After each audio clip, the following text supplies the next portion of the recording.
Bismillahirrahmanirrahim. Assalamualaikum warahmatullahi wabarakatuh dan salam sejahtera. Hari ini kita akan menyambung kembali pembelajaran dan pengajaran di rumah berkenaan mata pelajaran Bahasa Melayu, dan hari ini kita akan belajar berkenaan membaca label ataupun label dengan sebutan yang betul dan intonasi yang sesuai. Pada akhir pengajaran dan pembelajaran pada hari ini, murid akan dapat: 1. Murid dapat membaca label dengan sebutan yang betul dan intonasi yang sesuai. Yang kedua, murid dapat mempersembahkan maklumat dalam label dalam ayat yang sesuai. Murid boleh bersedia dengan membuka buku teks Bahasa Melayu Jilid 2 muka surat 8. Ini ialah muka surat yang akan kita pelajari pada hari ini. Tetapi sebelum itu kita akan mengenal terlebih dahulu apa yang dimaksudkan berkenaan label ataupun label. Apakah itu label ataupun dalam bahasa Inggerisnya kita sebut sebagai label. Jadi apakah itu label ataupun label? Label ialah kepingan kecil kertas atau kad dan lain-lain yang dilekatkan atau ditampalkan pada sesuatu seperti botol, beg dan sebagainya untuk memberi sedikit keterangan tentang produk ataupun sesuatu bahan. Okey, sebagai contoh cikgu ada roti. Okey, dekat roti ini awak boleh lihat Okey, setiap apa yang diberitahu ini ialah label. Contohnya yang diberitahu dekat sini roti krim. Ini ialah label nama. Okey, kalau kita lihat di belakangnya juga banyak label-label yang menerangkan tentang roti. Contoh yang seterusnya adalah berkenaan ubat. Okey, ini ialah ubat. Okey, pada ubat ini kita nampak ada label-label yang terdapat pada ubat. Ini memberikan sedikit maklumat berkenaan ubat. Contohnya nama ubat ini ataupun waktu yang perlu kita makan. Jadi label-label ini sangat penting untuk memberi keterangan berkenaan sesuatu bahan ataupun produk. Selain itu, label yang ada pada bahan atau produk ini sebagai rujukan kepada pengguna untuk memilih dan membeli. Contohnya, cikgu ada roti. Okey, kalau awak nak membeli roti yang berintikan coklat, awak boleh lihat label pada roti. Contohnya, dekat roti ini dinyatakan label coklat. Okey, jadi awak boleh membeli roti coklat ini. Okey, selain itu, roti ini juga menyatakan berkenaan harga. Okey, dekat sini ada nyatakan harga roti ini. Jadi, awak boleh memilih yang mana awak nak mengikut kemampuan awak. Contohnya, kalau awak ada RM1, awak bolehlah beli roti ini. Okey, jadi setiap label ini membantu awak untuk memilih dan membeli. Jadi, ingat, label-label ini sebenarnya ada pada setiap bahan dalam sekeliling awak. Jadi, apa kepentingan label ataupun label ini? Antara kepentingan label ataupun label ialah terkandungnya nama produk dalam label. Contohnya, kalau kita nak membeli air, sudah tentu kita akan melihat kepada label namanya. Contohnya, kalau kita nak membeli air, membeli air botol terutamanya, sudah tentu kita lihat kepada namanya. Contohnya, air 100+, air Pepsi, air Coca-Cola dan sebagainya. Jadi, dengan ada label nama tersebut, ia membantu kita untuk memilih sesuatu produk. Kepentingan yang seterusnya ialah menunjukkan tanda harga pada barangan. Dengan adanya label ini, ia dapat membantu kita memilih barangan yang mempunyai harga yang berpatutan. Selain itu, kepentingan label yang seterusnya ialah mempunyai ataupun mempamerkan tarikh luput pada barangan yang dijual. Contohnya, makanan. Okey, dengan adanya tarikh luput, kita dapat mengelakkan makan makanan yang tidak sepatutnya. Kepentingan label yang seterusnya ialah mempamerkan bahan-bahan yang digunakan untuk membuat sesuatu barangan. Okey, contohnya roti ini ada ditunjukkan bahan-bahan yang digunakan untuk membuat roti tersebut. Jadi ini penting untuk kita lihat sama ada bahan-bahan yang digunakan itu dibenarkan ataupun tidak. Kepentingan label yang seterusnya ialah membantu pembeli untuk mengetahui kelulusan barangan tersebut. Contohnya, ada dipaparkan label logo halal. Okey, ini penting untuk orang-orang Islam memilih barangan-barangan ataupun makanan-makanan yang halal untuk dimakan. Seterusnya ialah fakta nutrisi yang terkandung dalam produk. Okey, ini penting kerana kita dapat lihat sama ada makanan itu mampu memberi nutrisi yang bagus ataupun tidak. Selain itu, kepentingan label yang seterusnya ialah dapat memberikan tanda amaran. Contohnya, ada label-label yang tertentu yang memaparkan atau menunjukkan tanda amaran. Contohnya, pada barangan bayi ataupun kanak-kanak. Okey, kalau contohnya mainan kanak-kanak, ada label-label yang tertentu yang menunjukkan larangan umur bawah umur 2 tahun untuk menggunakan mainan tersebut. Contohnya kalau mainan itu kecil, ianya dilarang. Sebab apa? Bimbang kanak-kanak tersebut masukkan mainan tersebut di dalam mulut.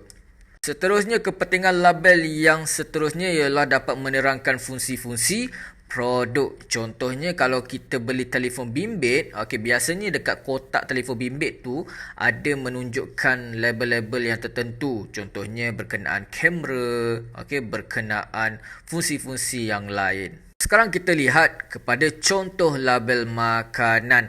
Kalau awak lihat pada plastik roti ini banyak label-label yang menunjukkan maklumat-maklumat berkenaan roti tersebut. Contohnya berkenaan nama. Ini adalah nama dia roti. Senarai ramuan. Ramuan dia diperbuat daripada apa, dapat menghasilkan roti tersebut.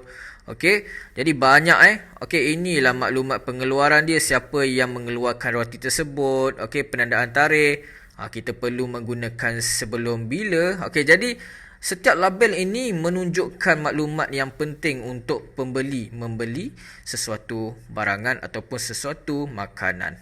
Sekarang kita akan kembali kepada pembelajaran pada hari ini, iaitu membaca label ataupun label dengan sebutan yang betul dan intonasi yang sesuai. Sekarang murid boleh membuka kembali buku teks muka surat 8. Di dalam buku teks muka surat 8 ini menunjukkan ataupun menceritakan berkenaan baju kurung untuk Nabila. Jadi inilah baju kurung untuk Nabila. Jadi dia nak memberitahu berkenaan label yang terdapat pada baju kurung Nabila tersebut. Jadi sebenarnya label-label ini biasa terdapat pada pakaian.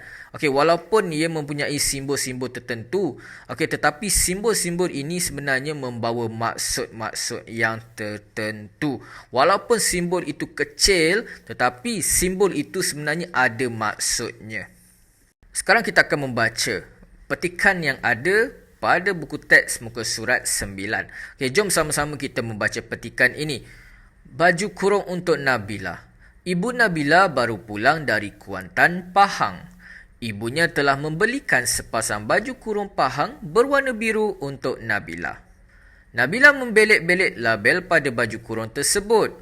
Nabila mencari maklumat tentang maksud simbol pada label tersebut. Jadi dari bacaan tersebut, cikgu nak tekankan kepada murid supaya kita membaca dengan sebutan yang jelas, dengan intonasi yang sesuai. Jadi apabila kita jumpa tanda koma ni, kita perlu berhenti sekejap, dan apabila kita jumpa titik noktah ni, kita perlu berhenti. Jangan terus sambung. Contohnya, Ibu Nabila baru pulang dari Kuantan, Pahang. Ibunya telah membelikan sepasang baju kurung Pahang berwarna biru untuk Nabila. Ingat kalau kita jumpa titik noktah ni, kita perlu berhenti. Jadi Ibu Nabila baru pulang dari Kuantan, Pahang. Ingat, kalau jumpa koma, kita perlu berhenti sekejap. Kita perlu berehat sekejap. Ibu Nabila baru pulang dari Kuantan, Pahang. Berhenti. Lepas tu kemudian kita sambung kembali. Ibunya telah membelikan sepasang baju kurung Pahang berwarna biru untuk Nabila. Kalau kita jumpa titik, kita perlu berhenti. Seterusnya kita akan kembali kepada simbol-simbol pada baju kurung berwarna biru yang dimiliki oleh Nabila.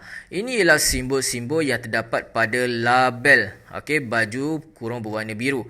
Jadi terdapat 5 simbol, iaitu simbol pertama simbol suhu, simbol kedua simbol pengeringan, simbol ketiga ialah simbol peluntur, simbol keempat simbol setrika, simbol 5 simbol pemerahan. Jadi setiap simbol ini membawa maksud maksud yang tertentu. Okey, bukannya gambar ini gambar saja-saja, gambar simbol saja-saja, ini sebenarnya membawa maksud yang tertentu. Walaupun simbol itu simbol yang kecil, tetapi sebenarnya ada maksud-maksud yang tertentu.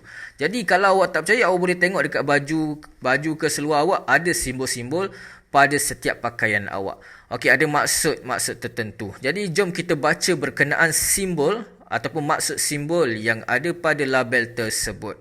Simbol pertama ialah berkenaan suhu. Angka 40 darjah Celsius menunjukkan suhu air yang disarankan. Kalau awak lihat ada nombor 40, okey, suhu 40 darjah Celsius, okey, dalam simbol tersebut. Bermaksud angka 40 darjah Celsius yang menunjukkan suhu air yang disarankan. Jadi tak boleh lebih. Okey, jika terdapat gambar tangan, pakaian tersebut hanya boleh dicuci dengan tangan. Okey, kalau ada simbol tangan dekat simbol ini, bermaksud pakaian ini hanya boleh dicuci dengan tangan. Tetapi dekat simbol ini tidak ada gambar tangan, maka pakaian ini boleh dicuci menggunakan mesin. Seterusnya, simbol yang kedua. Tanda silang pada simbol ini pula bermaksud pakaian tersebut tidak boleh dikeringkan dengan mesin. Okey, inilah simbol kedua. Tanda pangkah ini atau tanda silang ini menunjukkan pakaian ini tidak boleh dikeringkan dengan mesin. Okey, seterusnya ialah simbol peluntur. Inilah simbol seterusnya. Tanda silang pada simbol segitiga bermaksud jangan campurkan peluntur pada cucian. Okey, seterusnya ialah simbol setrika. Simbol setrika dengan satu titik bermakna pakaian mesti disetrika dengan suhu yang rendah. Okey, dan yang terakhir ialah pemerahan. Okey, inilah simbol dia. Tanda silang pada simbol ini bermaksud pakaian tersebut tidak boleh diperah. Okey, jadi ingat murid, setiap simbol pada label membawa maksud-maksud yang tertentu. Jadi inilah latihan bahasa Melayu pada hari ini. Murid perlu menyiapkan latihan buku aktiviti jilid 2 muka surat 9. Sekarang kita akan cuba lengkapkan latihan pada muka surat 9.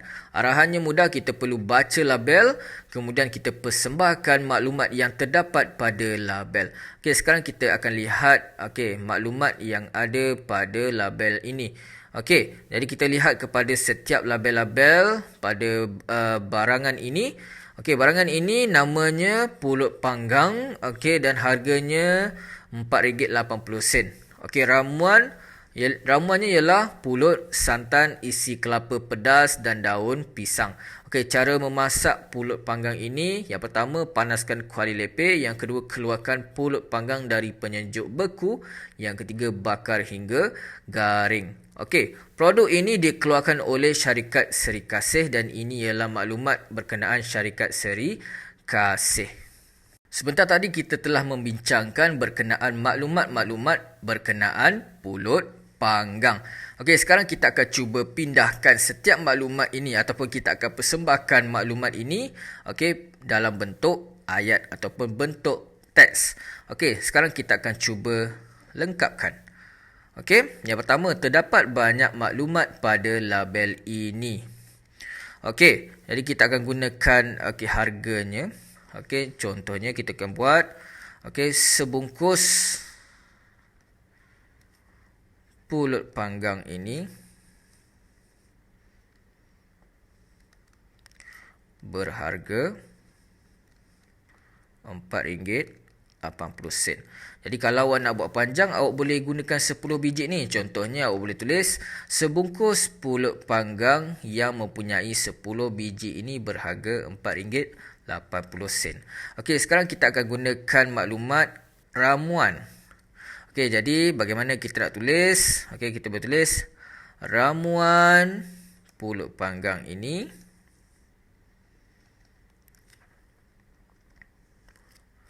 ialah, kita senaraikan semula. Kita senaraikan semula maklumat ini kepada ayat. Ialah pulut santan, kemudian isi kelapa pedas, dan daun pisang.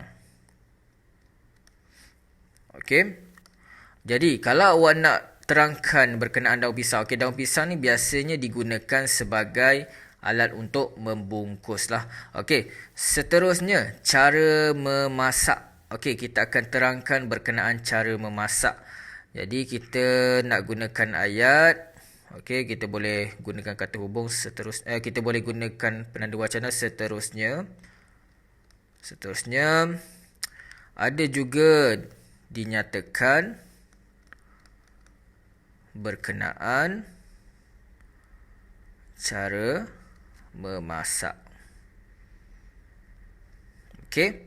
Jadi awak boleh tulis iaitu panaskan kuali lepir, keluarkan pulut panggang dari penyejuk beku dan akhir sekali bakar sehingga garing.